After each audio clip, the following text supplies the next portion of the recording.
Brought to you by TechnoSpark 20 series smartphones. Brought to you by TechnoSpark 20 series smartphones. I'm superhuman. Raut जी ने जो बयान दिया कि जो मोदी जी को वोट नहीं देंगे उनको क्षेत्र में रहने नहीं दिया जाएगा, कि जब जब भी उन पे किसी भी तरह की चोट हुई है उन्होंने उसका माकूल जवाब दिया है। और चुनाव के दौरान अगर हमारे नेता ये समझते हैं कि डरा धमका करके वोट ले लेंगे, तो डरा धमका के वोट ना कर्मचारियों से लिया जा सकता है, ना किसी आम वोटर से लिया जा सकता है। आप डरा धमका के किसी को वोट नहीं ले सकते।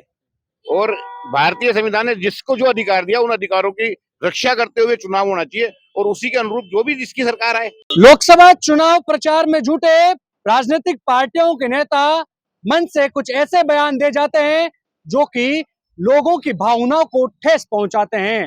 ठीक ऐसा ही भाजपा की प्रदेश महामंत्री और पूर्व सांसद रही संतोष अहलावत ने एक राज्य सरकार के कर्मचारियों को लेकर ऐसा बयान दिया जिसको लेकर बवाल सा खड़ा हो गया।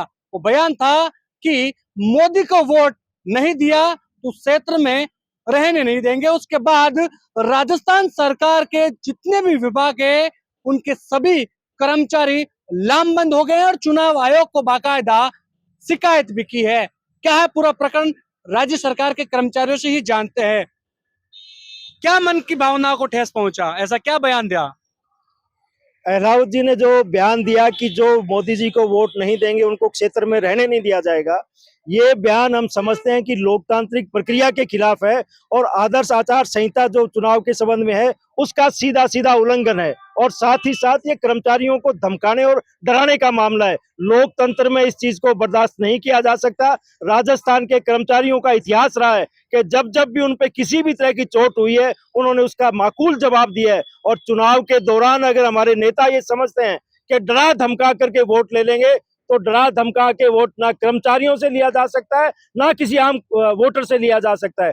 अगर उनको वोट चाहिए तो हमारे जो मुद्दे हैं, हमारी जो मांगे हैं, हमारे जो मसले हैं उनको संबोधित करें। वो बताएं कि पेंशन को लागू रखेंगे कि नहीं रखेंगे, वो बताएं कि जो खाली पद पड़े हैं उनका क्या करेंगे, वो बताएं कि जो हमारी समस्याएं हैं उनका कैसे समाधान करेंगे। इस तरह से वोट लिया जा सकता है, डरा धमका करके वोट नहीं लिया जा सकता।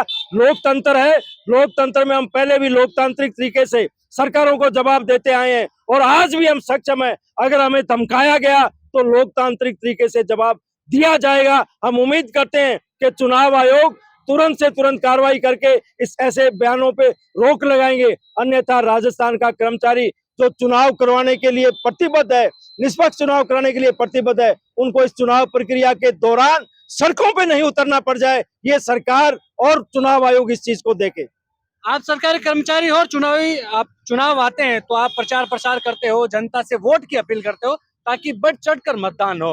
लेकिन आप भी तो वोटर्स ही हो, आप भी तो वोट डालते हो, आपके दिमाग में भी सोच हुई है, लेकिन ऐसे डराया जाएगा? ये सरकार का छुपा हुआ एजेंडा है। और आज संतोष अहलावत जी ने ये बयान नहीं दिया, कई कई जगह और माननीय विधायक वगैरह ये भी कहते हैं कि क्षेत्र में रहना है तो वोट देना पड़ेगा। तो वोट दादागिरी से नहीं लिया जा सकता कर्मचारियों से। और राजस्थान के कर्मचारियों को तो इतिहास रहा है कि जो जो सरकार अगर कर्मचारियों को कुचलने के प्रयास करती है तो उसको सबक सिखाया गया है। पूर्व में माननीय अशोक गहलोत साहब पूर्व मुख्यमंत्री जी को इस बारे में अच्छी तरह पता है। और अगर यही दोहराना चाहती है तो राजस्थान के कर्मचारी इसको लेके आंदोलन भी करेंगे और सड़क पे भी आएंगे। और हमारा चुनाव आयोग से भी अपेक्षा है कि राजस्थान में निष्पक्ष चुनाव के लिए इन सब पे संज्ञान लिया जाए और निष्पक्ष चुनाव कर्मचारियों को अनावश्यक भयभीत नहीं किया जाए, इसकी पूर्ण जिम्मेदारी चुनाव आयोग की। किस तरह से देखते हैं ऐसे बयान को आप बताओ किस तरह से? महासंघ आप भी सरकारी कर्मचारी हो ना? चलो ठीक है, आप बता दो क्यों ऐसे राजनेता, क्या भावनाओं में आकर ऐसे बयान दे जाते हैं या फिर ओवर कॉन्फिडेंस है उनको? ओवर कॉन्फिडेंस है उनको। वो जिस भी पार्टी के सपोर्ट में बोल रहे हैं उस पार्टी के खिलाफ अपने एजेंडे के बाहर जा रहे हैं। इसमें कर्मचारी के साथ साथ जो कर्मचारी है वो मतदाता भी है और वो सब जानता है, उसको बताने की जरूरत नहीं है। आज ये सरकार बैठी है, इसमें कर्मचारियों का भी योगदान रहा होगा। बहुत सारे कर्मचारी इस सरकार को लाने में प्रयास किए होंगे, लेकिन सरकार से ये थोड़ी अपेक्षा की जाती है कि अब सत्ता में आ जाए तो सरकार ये करने लग जाए कि अब आएंगे तो जबरदस्ती लेंगे। ऐसे नहीं चलता, लोकतांत्रिक तरीके से मतदान होता है और हर मतदाता मत देने के लिए स्वतंत्र है। अपने भावनाओं के अनुरूप मतदान देगा, उसको कोई रोक नहीं सकता। संविधान का जो नियम है, संविधान संबद्ध नेताओं को अपनी वाणी पे जो है संयम रखते हुए चुनाव प्रचार करना चाहिए, जिससे कर्मचारी, जो भी कर्मचारी है, सबसे ज्यादा प्रयास करता है कि हाँ अधिक से अधिक मतदान हो। अब बीएलओ बीजीओ लगे हो कर्मचारी हैं, नाम जोड़ने वाले, नाम हटाने वाले कर्मचारी हैं। कर्मचारी जो है सरकार को चलाने में अहम भूमिका होती है। जब उनको ही डराया धमकाया जाएगा तो सरकार किस कदर से सरकार के जो है प्रभाव के बारे में जनता को जो है अब क्या दिमाग में रहेगा वोट देते समय?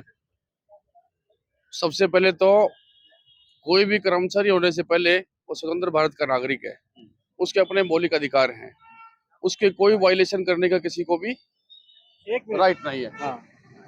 किसी को भी कर्मचारियों के मौलिक अधिकारों को वायलेशन का राइट नहीं है। और कर्मचारी पहले भी सबक सिखाता रहा है, निश्चित रूप से वोट देने से पहले कर्मचारियों को ध्यान में रहेगी उनको क्या करना है क्या नहीं करना। और कर्मचारियों की जो शालीनता है उसको कमजोरी नहीं समझे कोई भी सरकार, कोई राजनेता, कोई पार्टी, कोई दल कर्मचारियों की शालीनता को कमजोरी नहीं समझे। हम इसका समय आने पे माकूल जवाब देंगे। इतना आक्रोश की कर्मचारी सब लामबंद हो रहे हैं लोकसभा चुनाव से, वोटिंग से पहले। देखो, भारतीय संविधान ने प्रत्येक नागरिक को स्वतंत्र वोट का अधिकार दिया है।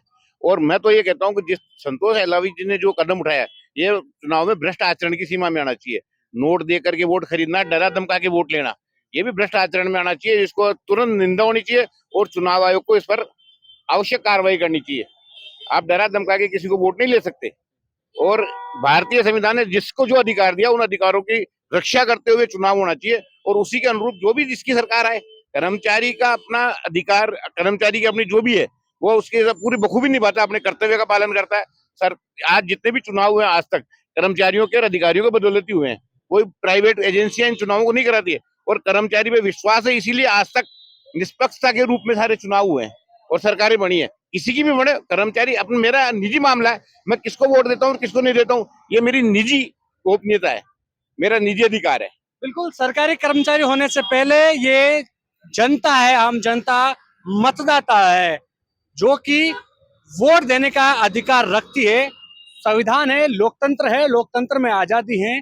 लेकिन जिस तरह से भाजपा की नेत्री द्वारा इनको अप्रत्यक्ष रूप से धमकाया गया है, इसको लेकर कहीं ना कहीं इनके मन में बवाल है। और इसी को लेकर राजस्थान सरकार के तमाम विभागों के कर्मचारी अब लामबंद हो चले हैं।